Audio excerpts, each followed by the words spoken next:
India की जो respect है कि देख लें मेरे जेब में है ये 10 रुपए गांधी के। डोंट टेल मी, करीब लाओ कैमरा, करीब लाओ, ये देखो जरा। तो ये मुझे दिखाओ, मैंने वैसे इंडिया का नोट पहली दफा इस बार हाथ में वो पकड़ा हमसे है। तो हमें चाह रहे हैं, तो हम भी चाहते हैं कि यार वो अभी हमारे पास आए, हमारे साथ रिलेशन बनाए।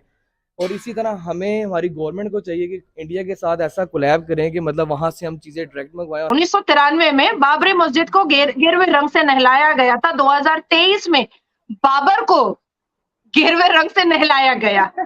और कल रॉ का ये काम है।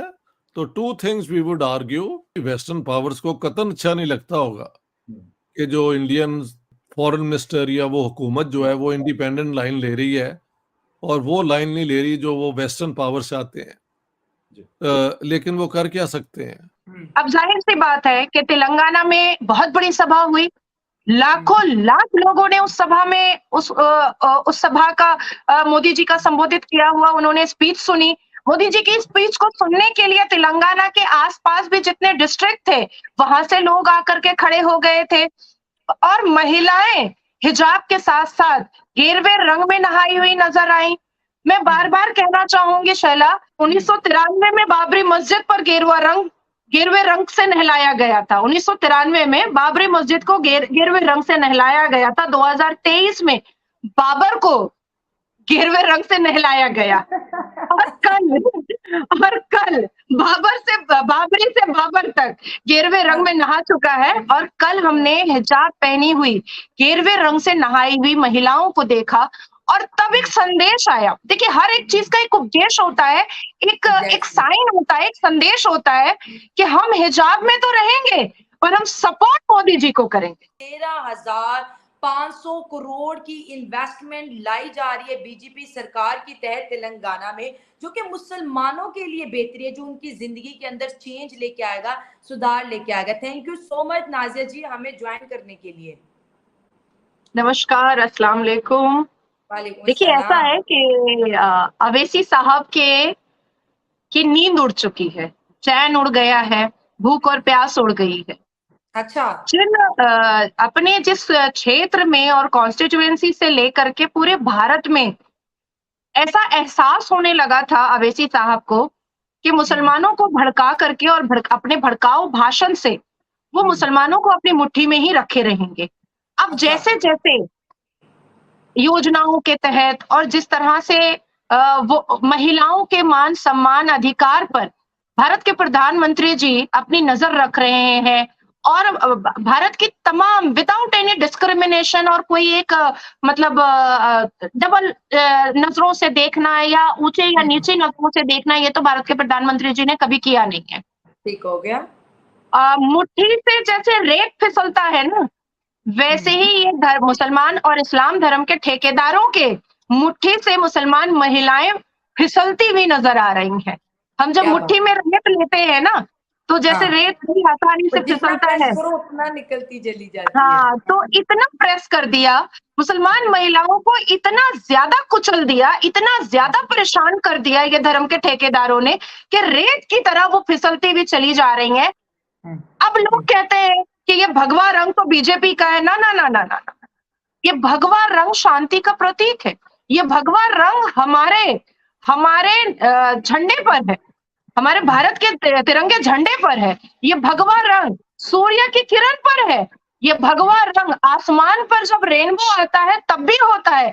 ये भगवा रंग जब भगवान बड़ी जोरदार बारिश करते हैं तब भी आसमान नहा जाता है इस गेरवे रंग में।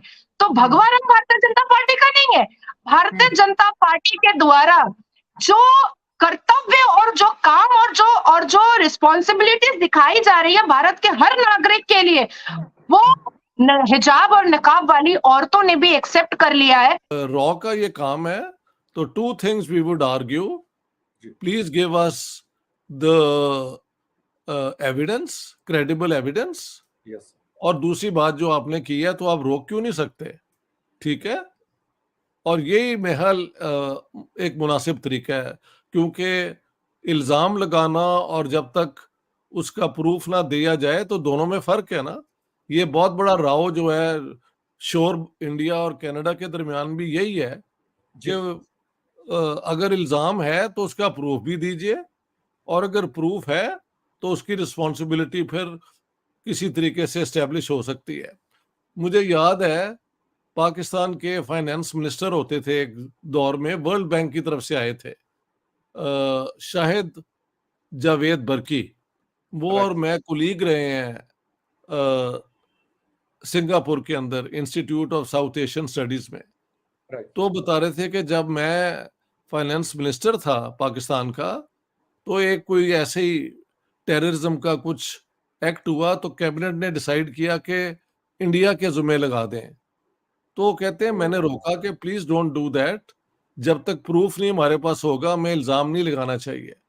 तो आज जब हमारे वो जो है होम मिनिस्टर हैं या डिफेंस मिनिस्टर हैं, जो भी हैं, होम मिस्टर मिनिस्टर साहब, बर्की, जी जी, उन्होंने जब इल्जाम लगाया तो मुझे शायद जावेद बर्की की वो बातें मेरे कान में गूंज रही थी कि यार okay, too bad if India is doing it, but where is the proof, credible proof.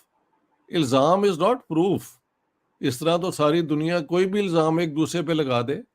We want proof और दैट्स इट।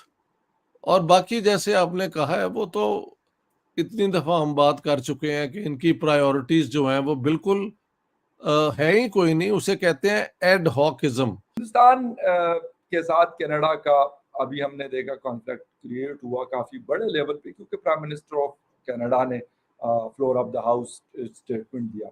लेकिन अभी 10 रोजा दौरा कर रहे हैं डॉक्टर जयशंकर साहब, वहां पे जाके वो बड़े, जिसे कहते हैं कि बड़े कॉन्फिडेंस के साथ अपना मुद्दा जाके वहां पे पेश कर रहे हैं, यानी किसी दूसरे मुल्क में जो दुनिया का इस वक्त भी सुपर पावर है। और सबको पता है कि कनाडा के साथ न सिर्फ नेबरिंग कंट्री है बल्कि उसका एक बड़ा क्लोज पार्टनर भी है। जी सर हम क्या मतलब हम ऐसी चीज क्यों नहीं कर सके 76-77 सालों में जो हिंदुस्तान कर गया? नहीं, उसकी तो पूरी है हिस्ट्री। ये है कि इंडिया ने अपनी फॉरेन पॉलिसी को कभी मार्केट के अंदर नहीं बेचा। हमने हमने शुरू ही ऐसे किया था कि हम रूस के खिलाफ, सोवियत यूनियन और कम्युनिज्म के खिलाफ फ्रंटलाइन स्टेट होंगे वेस्टर्न इंटरेस्ट को के मुताबिक। तो हमारी तो कभी वो क्या कहते हैं, एक इंडिपेंडेंट फॉरेन पॉलिसी हुई नहीं ना। हम तो मार्केट देखते हैं, जहां जो दाम देता है उसके साथ हो जाते हैं। तो नथिंग वेरी सरप्राइजिंग। और जयशंकर के मैंने भी फॉलो कर रहा हूं उन्हें, तो that was interesting. I was impressed कि उन्होंने जो बयान दिए हैं वो खासे एक, उनका कहना है कि भाई देखें, यूरोप ही नहीं जो दुनिया को बताए कि क्या करना चाहिए, रूल जो बनेंगे वो सारों के लिए इक्वल होंगे। इसमें मैं समझता हूँ I am with the Indian foreign minister. ठीक है ना? जी जी, क्योंकि देखे अमेरिका जो अपना उसका इंटरेस्ट होता है वो दुनिया की किसी बात को नहीं मानते और उसके लिए वो हर चीज करने को तैयार हो जाते हैं। जी। तो who gives up the Americans to the right to do that? Saddam Hussein पे जो हमला है वो बिल्कुल एक झूठ की बुनियाद पे था, और उसके लिए इन्होंने 1 मिलियन इराकी मार दिए थे। बिल्कुल हाँ जी। बिल्कुल। तो अब बाकी दुनिया जो है वो वाला दौर नहीं ना रहा कि ये जो है वेस्टर्न पावर्स जो हैं वो जो चाहे दुनिया से करवा लें। पहले भी इंडिया रेजिस्ट करता रहा है, अब वो खुल के इस बात को कर रहे हैं, तो ये तो एक अच्छा ट्रेंड है, मैं समझता हूँ।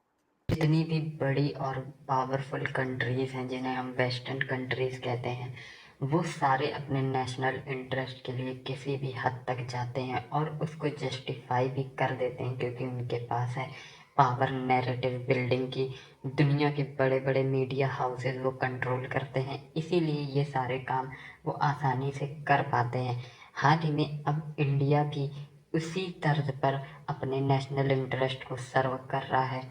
और हाल ही में जो असैसिनेशंस हुए हैं कनाडा और पाकिस्तान के अंदर, उससे ये साफ साबित हो जाता है कि अब जो इंडियन स्टेट है वो पूरी तरह से एक्टिव है और पूरी तरह से असर्टिव भी है।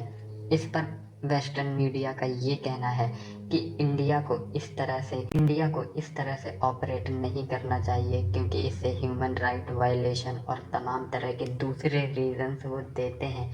लेकिन सच्चाई ये है कि वो खुद अपने नेशनल इंटरेस्ट को सर्व करने के लिए किसी भी हद तक जा सकते हैं। इसका एक एग्जांपल है अमेरिका का इन्वेजन इराक में। उस समय जॉर्ज बुश अमेरिका के प्रेसिडेंट थे और उन्होंने सद्दाम हुसैन को पावर से हटाने के लिए ये कह दिया कि अमेरिका के पास पक्की जानकारी है कि इराक के अंदर WMDs हैं, वेपन ऑफ मास डिस्ट्रक्शन, और ह्यूमैनिटी को बचाने के लिए, इराक की पब्लिक को बचाने के लिए अमेरिका को इन्वेजन करना पड़ेगा। अमेरिका ने इराक को इन्वेड किया, पूरी तरह से तबाह और बर्बाद कर दिया, और उसके बाद इराक और सीरिया वो रीजन और ज़्यादा अनस्टेबल हो गया। लेकिन वहाँ पर एक भी WMD नहीं मिला। इससे अमेरिका का जो ब्लफ था वो दुनिया के सामने खुल गया, लेकिन बावजूद उसके उन पर कोई उंगली नहीं उठी। उसका रीज़न ये है कि अमेरिका एक सुपर पावर है, नैरेटिव बिल्डिंग की पावर उनके पास है, इसलिए उनका कोई कुछ नहीं कर सकता। इसी तरह से अब इंडिया ने भी शुरू कर दिया है अपने नेशनल इंटरेस्ट को सर्व करना। इंडिया क्योंकि एक पीसफुल कंट्री है, तो वो कभी भी इराक की तरह इन्वेजन किसी दूसरी कंट्री पे नहीं करेगा, लेकिन अपने नेशनल इंटरेस्ट को सर्व करने के लिए जितनी भी नेसेसरी चीज़ें हैं वो इंडिया को ज़रूर करना चाहिए।